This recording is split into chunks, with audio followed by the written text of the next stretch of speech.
Salut les amis, bienvenue sur Plus fort à deux. Aujourd'hui, on aborde un de mes thèmes préférés, l'enfant intérieur.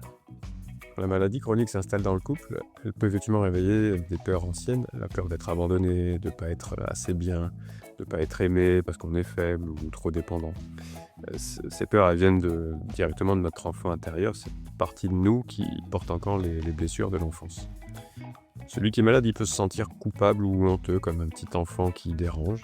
Et celui qui aide, lui peut se sentir submergé, en colère ou épuisé, comme s'il devait sauver tout le monde. Aujourd'hui, on va découvrir comment réconforter et guérir cet enfant intérieur, à deux, pour transformer la façon dont on traverse la maladie, avec moins de conflits, plus de compassion et une connexion plus profonde malgré la souffrance.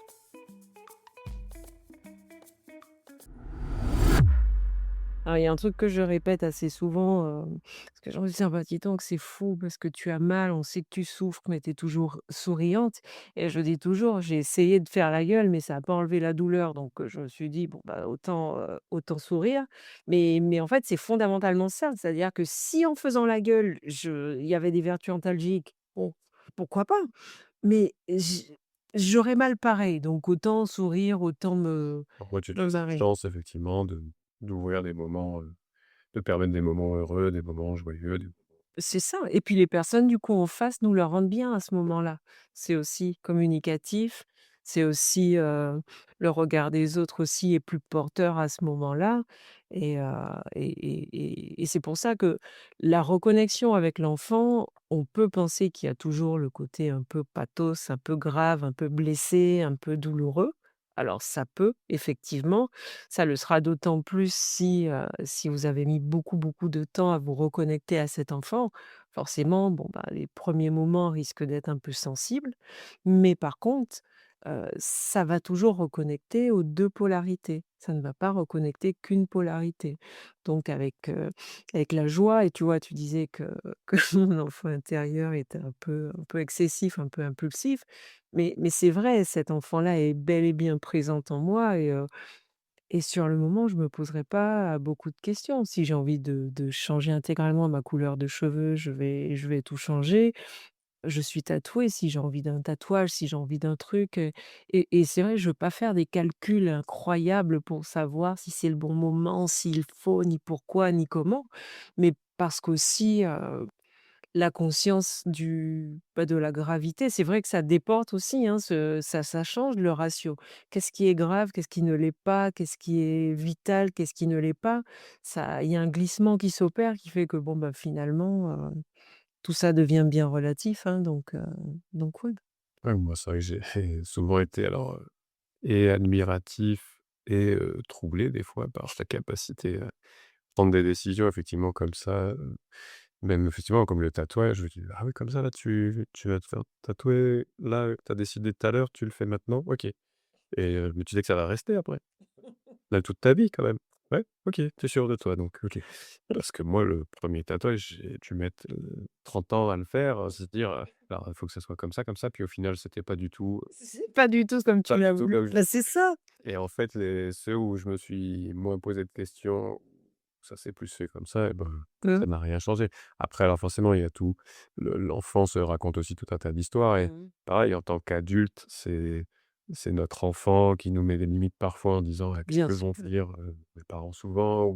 ou voilà. Ah bah, absolument, c'est dans le on va dire dans le mauvais versant de l'enfant, il va nous mettre des bâtons dans les roues, bien sûr, en disant: «Mais qu'est-ce que voilà et puis si tu fais ça, on va plus t'aimer et puis d'habitude, voilà, vaut mieux pas» et c'est pareil dans certains couples, hein, moi j'ai des personnes qui ont voulu partir parce qu'elles n'étaient plus heureuses et tout ça, mais non, mais tu te rends pas compte, si tu te sépares, plus personne ne t'aimera, plus personne, si mais jusqu'à si tu es heureuse, en fait. Si c'est une famille qui a l'habitude de broyer du noir et d'être toujours dans cette négativité-là, par loyauté familiale, l'enfant intérieur va te visser, te clouer à un malheur, tout le temps. Tu peux vivre dans le meilleur des décors, tu peux vivre dans le meilleur des mondes, et ben il va te faire voir les choses de manière négative parce que tout le monde fait ça dans la tribu et qu'il faut pas, faut Déroger à l'oreille. ben oui. Donc effectivement, l'enfant intérieur doit pouvoir trouver sa place, mais ce n'est pas lui qui doit donner le tempo ni avoir le maître mot.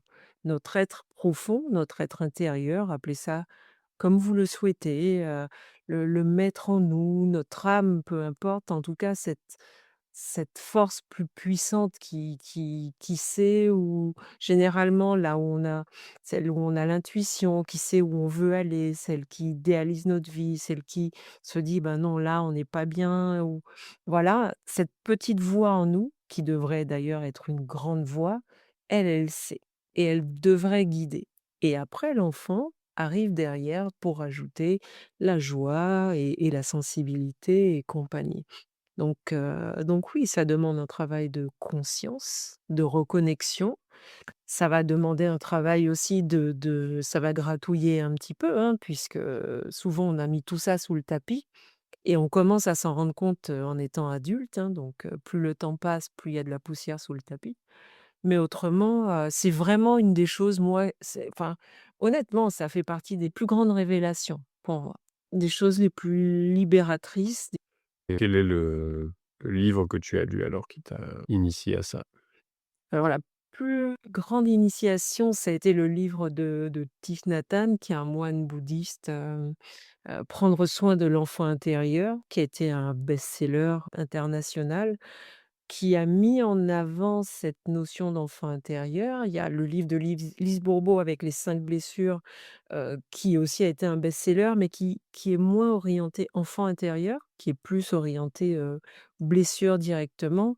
Mais cet enfant-là et effectivement le bouddhisme en parle, beaucoup et c'est ce qui m'a réconciliée aussi avec certains ressentis parce que finalement, moi, j'ai perdu mon père quand j'avais 16 ans et après tout un travail, je me disais: «Mais c'est pas possible quand même pour qu'en fin d'année, je sois quand même toujours un petit peu triste, de dire qu'il me manque» et en fait, j'ai compris tout simplement que cet enfant-là cohabitait même si l'adulte en moi a compris le décès, a fait le deuil, a toujours enfin, la partie très rationnelle, très pragmatique de la chose a été intégrée, ça, il y a pas de problème.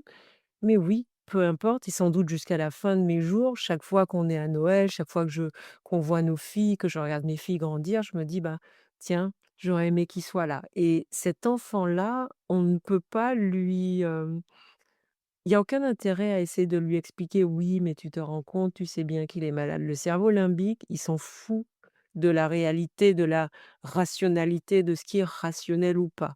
On se dit juste: «À ce moment-là, l'enfant, la petite fille aimerait que son père soit là». Quels que soient les arguments et ça sert à rien d'ailleurs quand on parle à l'enfant intérieur, ça sert à rien de dire: «Oui, mais tu comprends». Non, tu comprends pas, tu ressens.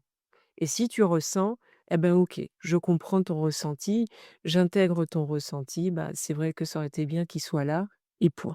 C'est intemporel en fait, cet enfant intérieur, il a pas d'âge, en tout cas il grandit pas. Donc tout au long de ta vie, il est présent et C'est tout ça. au long de ta vie, il va éprouver plus ou moins vivement les mêmes, émotions. Eh bah, oui, moi j'avais une dame comme ça en accompagnement, 85 ans, pour travailler sur son enfant intérieur. Donc c'est clair que non, cet enfant-là est pas du tout, il c'est pour ça que ça me fait rire aussi, il y a des personnes qui disent: «Non mais ça y est, moi j'ai travaillé sur mon enfant intérieur, je pense que c'est bon». Je dis: «Ouais, ouais, ouais, ouais, ouais. Attends simplement que tes enfants quittent la maison, attends simplement que» qui est juste une petite Prochaine embardée, hein, la prochaine vague et la prochaine vague, il va la ramener et ça va avec le mouvement de la vie. Donc pour moi, on se réconcilie, on danse avec lui, on le regarde faire, on le regarde opérer. Il y a des moments où il va monter le son et il va falloir le remettre un petit peu doucement dans sa juste place. Mais, se dire qu'on a travaillé sur quelque chose et puis là, c'est posé comme ça et c'est immuable. L'enfant intérieur, jamais. Pour moi, clairement, jamais. c'est un processus, On vit, oui, on vit avec, en fait. On vit avec, on s'adapte en fonction, de ce qu'on traverse. alors comment on aide cet enfant intérieur à guérir? Et dans le cas de la maladie alors peut-être on peut revenir sur le cas du couple et de la maladie dans le couple. Comment est-ce qu'on peut faire ça à 2 avec le plus de douceur possible? Alors à guérir, ça c'est pareil, j après ça dépend de nos philosophies. En tout cas, en ce qui me concerne, il n'y a rien à guérir. et on ne guérit pas un enfant intérieur. On l'entend, on l'accompagne, on lui donne de l'amour et en général, on essaie d'être, pour lui, l'adulte qui nous a manqué. Si cet enfant-là était blessé, quelque part, c'est qu'il y a souvent, il y a un de nos parents qui a peut-être eu un manquement ou qui a pensé nous aider ou nous aimer d'une certaine manière et puis l'enfant aurait voulu autre chose. Donc, en devenant adulte, on se doit d'être, peut-être l'adulte qui écoute cet enfant, qui l'accompagne, mais il y a pas un état de guérison, stable et puis, comme je disais, immuable. Dans le couple, si on arrive s'il y en a qu'un des 2 qui danse avec son enfant intérieur et pas l'autre, ça va être boiteux et très boiteux. Idéalement, pour moi, c'est vraiment un binôme. C'est-à-dire que le partenaire ou la partenaire doit pouvoir être déjà en amour avec son propre enfant intérieur pour pouvoir accepter le nôtre. Sinon, ça ne peut pas fonctionner.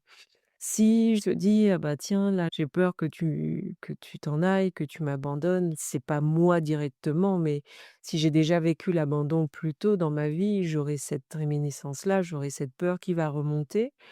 Si je suis avec quelqu'un qui repousse les émotions, qui veut pas en entendre parler, qui se dit, en gros, «Ça n'existe pas» ou sinon c'est d'être chochotte que d'écouter tout ça, il va me dire: «Bah, tu rigoles, tu sais bien que je veux pas te quitter, arrête tes enfantillages, sois raisonnable un peu» et puis point. Hop, terminé, réglé. Ça peut pas fonctionner, puisque si c'était aussi évident en disant ça, si ça partait, ça se saurait, hein et voilà, mais bon. Il y aurait pas autant de personnes malheureuses et Exactement. de consommation d'anxiolytiques et d'antidépresseurs. Voilà, donc il y a pas le petit bouton de: «OK, j'arrête mes enfantillages». Donc si par contre, le partenaire sait ce que c'est, accepte ses propres émotions, accueille d'avoir aussi ses propres peurs parce que c'est aussi ça et c'est tout un enjeu. Alors, autre sujet, hein, parce que chez vous, les hommes, on vous a tout de suite plus mis ces injonctions-là de il y a pas d'émotion, pas de faiblesse, donc supposément pas d'enfant intérieur et pas de tristesse avec, alors que bien sûr que oui. Et la peur aussi, c'est pas très vendeur quand on est un homme et la personne qui sait, qui peut accueillir ça, en lui, va pouvoir, accueillir ça aussi, de la part de l'autre.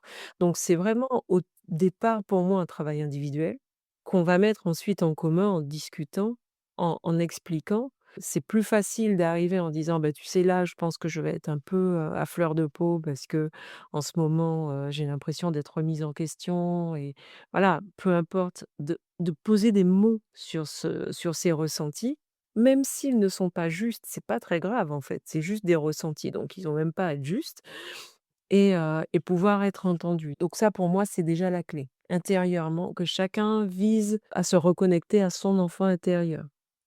Oui, c'est du fait qu'on arrive chacun indépendamment à gérer ça que la relation de couple finalement peut plus sereinement se passer. Mais la compréhension sera plus fluide déjà et puis c'est peut-être aussi ne pas toujours donner le côté grave de l'enfant intérieur parce que pour des personnes qui n'ont pas l'habitude de se connecter à leurs émotions, ça peut faire peur, mais c'est comprendre aussi que ça connecte à la joie, donc on peut aussi réussir à connecter, dans le couple, par exemple, et ben, accepter d'être un peu puéril, accepter de faire des blagues pourries, accepter, en fait, aussi ce côté-là dans le couple. Blagues pourries, je sais que tu en connais Non. un rayon. Du coup, ça veut dire que quand tu rigoles à mes blagues, c'est qu'elles sont pas vraiment drôles, c'est juste que Voilà, j'aide ton enfant intérieur. je suis très déçu. Je pensais lancer un one man show là, Ah bah, heureusement non, non, faut pas aller faut trop pas loin quand même. Non, non.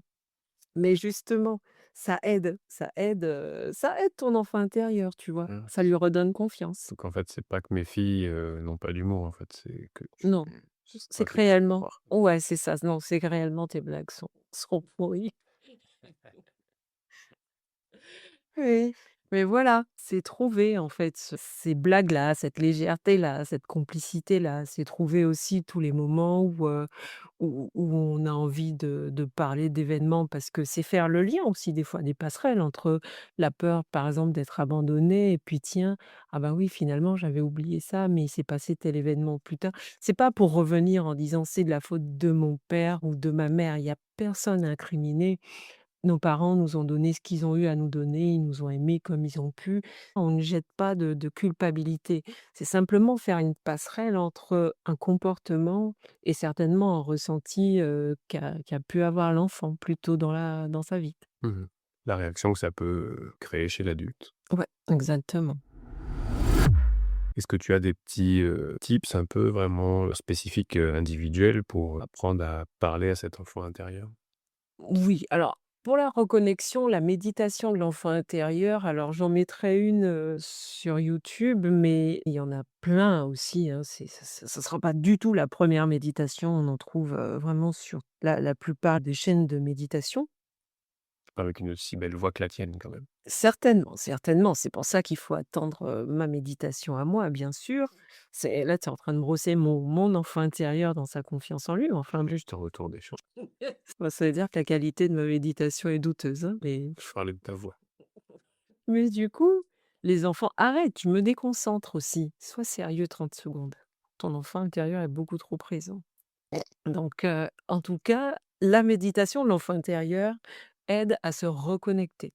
Si vraiment ça fait des années que où vous découvrez le sujet, la méditation aide à se reconnecter. Si la méditation fait peur, vous pouvez juste écrire à cet enfant-là en lui faisant une petite lettre, en lui disant simplement que vous l'aimez, que vous êtes fier de lui et que qu'il peut vous livrer ses états d'âme, ses émotions et que vous êtes prêt et prête à l'écouter sans le juger, évidemment.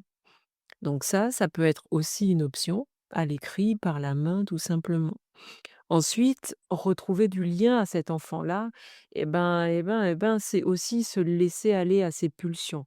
À ses pulsions, on s'entend, toute proportion gardée.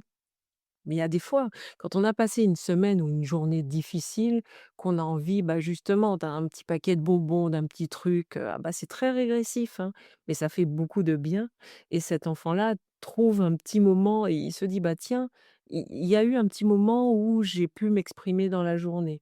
Alors que quand on est tout le temps trop sérieux ou je sais pas, hein, chanter du Céline Dion sous sa douche, en utilisant sa brosse à cheveux comme micro, faites comme vous voulez.